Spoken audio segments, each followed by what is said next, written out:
Olá a todos, mais uma vez compartilhando com vocês as revelações de Deus. Hoje falarei sobre fé inabalável, sem dúvida uma característica que aqueles homens cheios de poder de Deus da igreja primitiva havia, né? E que Deus quer também que os seguidores de Cristo nos dias de hoje tenham fé inabalável, né? Já gravei um vídeo sobre uma fé que funciona, né? Mas Deus me pediu para fazer outro vídeo sobre esse assunto, né? Para mostrar para nós, né? Que tipo de fé Ele quer, né? Que a gente exercite. Então, um dia eu tava lendo algumas palavras da Bíblia de fé, né? Um versículo da Bíblia sobre fé. E Deus me falou assim claramente, né? Você quando passa por uma ponte, você acha que a ponte vai cair? Aí eu falei, não, sim, não acho que não vai cair, não. Vê, você passa por uma ponte no automático, né? Achando que não vai cair, mas na verdade uma ponte pode desmoronar debaixo dos seus pés, né? Tenha uma certeza que essa ponte vai ficar firme debaixo dos seus pés, né? Pois foi feita pelos homens, né? Então você passa para aquela ponte automática. Eu queria que vocês, como seguidores de Cristo, né, tivessem uma fé desse tipo, né? Uma fé que anda no automático, né? Aí ele me fez o exemplo do Pedro, né? Debaixo da palavra de Jesus, Pedro começou a andar sobre as águas, né? Depois afundou. Mas ele começou a caminhar sobre as águas, né? Só debaixo da palavra de Deus, né? A gente sabe que agora nossa fé tem que ser em Jesus Cristo e na obra consumada da cruz, né? Pelo qual, para que está em Cristo, temos todas as coisas, né? Então, fé, como eu já falei no outro vídeo, a fé que funciona, seja uma característica do caráter de Cristo, seja um dom espiritual também, né? Que a gente tem que exercer a nossa fé. A gente sabe que sem fé é possível agradar a Deus, né? Então, Deus me pediu para ler com você esse versículo, né? Que fala, que mostra, né? Como quando Jesus que estava na Terra, Jesus estava na Terra, estava querendo treinar os discípulos deles para aquilo que ia chegar depois da morte dele, né? Que o bicho fala assim, ia pegar, né? Então eu queria ler com vocês para ver como ele tinha que se sustentar através da fé, né? Em Jesus Cristo, na obra consumada da cruz. Então, eu queria ler com você Lucas, capítulo 9, de versículo 1 até 3, que fala assim: E convocando os seus 12 discípulos, deu-lhes virtude e poder sobre todos os demônios, e para curar enfermidades. Enviou-os a pregar o reino de Deus e a curar os enfermos. E disse-lhe: Nada levai convosco para o caminho, nem bordões, nem alforje, nem pão, nem dinheiro, nem tenha duas vestes, né? A gente vê que em Lucas 9 é isso, e Lucas 10 fala que também não tinha que levar sandálias. Cada item, se Deus me revelou, mostra um tipo de fé que a gente tinha que exercitar é, em várias áreas, na verdade, né? Por exemplo, bordões. O que era um bordão? Bordão é na vara que precisava para sustentar a pessoa quando andava, né? A gente sabe que é a estrada de vara, né? Precisava também esse bordão para afastar as bestas ferozes, animais que podiam atacar as pessoas. E servia também esse bordão como para orientar as ovelhas, que fosse um pastor, né? Mas como sustento nesse caso, né? Ele tinha que sair, né, debaixo da palavra de Jesus, ter fé nela, né, sem nenhuma ferramenta de proteção, né, sem nada na relação a isso. A propósito disso, por que isso? Né, aí Deus me tem me levado a ler esse versículo. Por que isso? A gente vê isso em Isaías 41:10, quando fala: Não temas, porque eu sou contigo. Não te assombres, porque eu sou teu Deus. Eu te ajudo, e te esforço e te sustento com a destra da minha justiça. Então, o sustento deles tinha que ser Jesus. A palavra dele era o sustento deles. Tinha que ter medo de ser atacado por bestas ferozes, nenhum sustento para se apoiar no dia de dificuldade, no dia de cansaço. Não.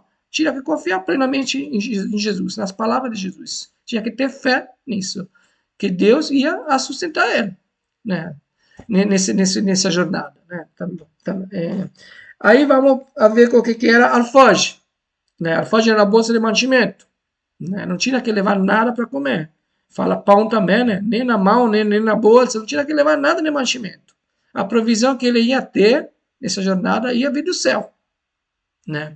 A propósito disso, né? Quero falar com você de George Mueller, né, um pastor alemão que foi para a Inglaterra, e debaixo da direção de Deus, debaixo da entrega total, claro, tendo intimidade com Deus, abriu vários orfanatos que tiraram da rua, né, se fala mais ou menos 10 mil crianças, né, que estavam destinadas a morrer, porque naquela época que era órfão, morria na rua mesmo de fome, né? E debaixo da direção de Deus ele conseguiu abrir vários orfanatos, ajudou muita gente, né? Então, quero contar para você um episódio que eu li no livro, né? Aconselho para você de ler esse livro, se chama Os Guardiões de Bristol, né? E tem vários episódios de fé que ele teve que exercitar para o suprimento chegar nos orfanatos dele, né? Então, uma vez a mulher que estava trabalhando lá como voluntária, né, eu acho, falou para Jorge que não tinha mantimento nenhum para o café da manhã para aquelas crianças, eram centenas, dezenas de crianças, eu não lembro bem, acho que centenas, né? Aí não tinha nada para comer. Aí ele fez o quê? Ele foi a falar com Deus, né? No quarto dele, começou a falar com Deus, Deus, preciso desse alimento, obrigado. Na verdade, a verdadeira fé que é baseada nas escrituras e na intimidade, né? A fé seria isso, né? Basicamente falar isso com Deus, e acreditar nisso e descansar nele, que ele ia suprir a necessidade dele. Não tinha nada para comer. Aí o dia depois ele fez o quê? Não tinha nada para comer ainda. Ele pegou outras crianças e falou, agora você sente na mesa. Não tinha nada para comer.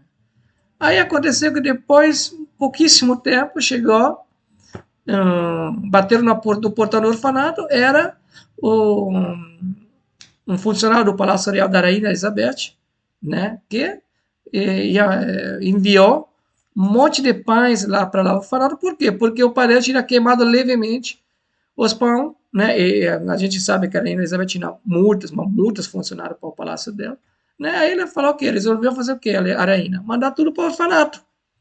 E mandou, e além de suprir a necessidade daquelas crianças, sobrou aquele mantimento. Então, existem dois tipos de provisões, né? Já fiz um vídeo sobre isso, mas vou falar de novo.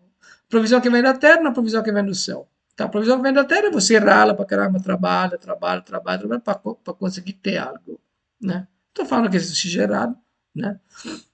Mas tem a provisão que vem do céu. Os escolhidos, seguidores de Cristo, aquele que realmente se entregar todo o coração e viver pela obra, vai ter essa provisão que vem do céu, pela fé, né? Então, aqui a gente vê George Mueller, como George Mueller, aconteceu com George Mueller várias vezes, né? No livro tem vários relatos sobre provisão desse tipo, mas não sou desse tipo, né? Na relação ao mantimento, de comida própria, mas também de dinheiro. Eu lembro nesse livro várias vezes a gente doando, Deus em prática toca na mente das pessoas para poder doar de uma obra que vem do coração dele, do amor dele, sem nada troca, para suprir a necessidade, né? Daqueles homens, próprio como os discípulos daquela época, aqui que vemos em Lucas 10, fizeram, né? E também como Deus vai fazer para quem realmente se entregar para Cristo, para quem realmente quer ser o seguidor de Cristo, terá o alimento, né? E também o dinheiro, né? Necessário para poder continuar a jornada, a obra, né? Então, além disso, quero ver com você túnica. Por que duas túnicas? Porque também nas túnicas, nas vestes, na roupa, né? Ele ia sustentar ele precisava de uma vez só, de uma túnica só. Por quê? Porque uma vez que estava desgastada, né? Deus ia tocar, ia suprir de outra forma, e a pessoa ia dar outra túnica para eles. Não tinha que ter algo, confiar em uma coisa, posso estragar essa túnica, mas depois tem outra, estou tranquilo. Não. Até nisso, na roupa, né, para se vestir, tinha que confiar, ter fé que Deus ia suprir a necessidade deles, né? Eu tenho visto isso acontecer muitas vezes, até comigo, com minha filha, muitas pessoas doando roupinha para ela, né?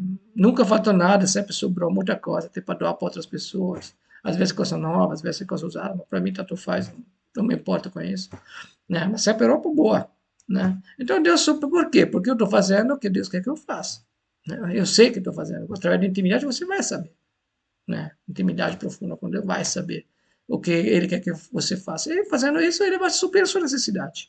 Tem jeito, né?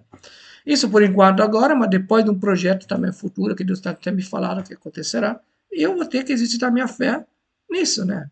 Sabendo que Ele vai me sustentar, né? Agora vamos em Lucas capítulo 10, fala também de não levar sandálias, né? A propósito disso, né?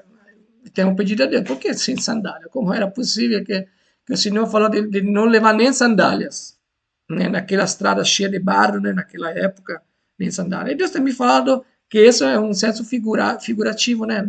Não é realmente assim, sem sandália. Ele tinha que levar a sandália sim, mas essa sandália representa os passos que ele ia fazer, né, a caminhada, os passos que ia fazer, que não ia ser dirigido para o querer dele. Ele não tinha que escolher a direção que ele tinha que ir. Era de Deus que ia a direcionar eles para ir no lugar certo, né? A propósito disso, Deus tem me tocado, né? Tem me levado ao Salmo 37, versículo 23 e 24, que fala assim: os passos do nome bom são confirmados pelo Senhor, e ele deleta-se no seu caminho. Ainda que caia, não ficará prostrado, pois o Senhor sustém com sua mão. Então, os passos dele iam ser dirigidos para Deus, não pela própria vontade dele. Não é que ele ia onde ele queria. Né? Claro que ele ia levar uma sandália, mas os passos era Deus que ia dirigir os passos deles. Né? Então, isso que eles devem levar sobre isso. Sem fé é possível agradar a Deus. Uma fé inabalável é necessária porque uma pessoa, um seguidor de Cristo, né, agrade a Deus. Né? Então, essa é a fé que Deus espera dos seguidores dele. Né? Se você está achando que não, isso aqui é impossível, não é possível. Para quem se entregou para Cristo, para quem quer fazer a vontade dele acima de tudo, para quem tem intimidade com Deus, isso é possível ser. E Deus espera essa fé, no automático. Não é inalcançável, é possível. Claro que vai ter um processo, né, para chegar até lá, né? Vai ser de um dia para o outro. Tem um processo, Deus vive no processo. Mas Deus, essa é a fé que espera de nós. Tem uma fé baseada nas Escrituras, uma fé baseada na entrega total, uma fé que espera que Deus vai suprir todas as necessidades. Até porque, se você passar por uma ponte pode desmoronar. Se você tiver muito dinheiro no banco, pode acontecer como já aconteceu na Argentina e no Brasil também, que o governo vai pegar todo o seu dinheiro, você vai ficar sem nada. Né? Pode acontecer se você tiver muitos apartamentos que pode explodir na guerra, ou pode vir um terremoto alugado, né? E vai destruir tudo, você vai ficar sem nada. Então, na fé que parece que tem fundamento, mas não tem nenhum fundamento. A verdadeira fé que tem fundamento, por quanto possa ser irracional, para quem está na carne, é uma fé que é a mais confiável de todas. Que é uma fé baseada em Deus, uma fé baseada na Escritura, uma fé baseada na intimidade. Quando a pessoa sabe realmente que é Deus e que o já fez para a gente e que vai fazer o que ele é, vai ter que essa fé, vai adquirir essa fé. Né? Então, é isso que Deus tem falado para mim. Né? Se tinha no coração de compartilhar com alguém, compartilhe. Um abraço a todos. Até a próxima.